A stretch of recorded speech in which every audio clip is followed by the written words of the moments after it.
Hello friends, ये देखिए गुलाब का फूल कितना अच्छा लग रहा है ना। और ये 2-3 दिन से ऐसा ही है, बिल्कुल ख़राब नहीं हुआ है। और ये देखिए और भी है, इसमें कम से कम 6-7 गुलाब का फूल है।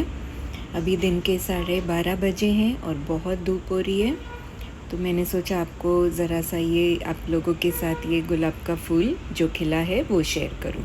और ये देखिए थोड़ा सा आप लोगों को बाहर का नज़ारा भी दिखा दूं।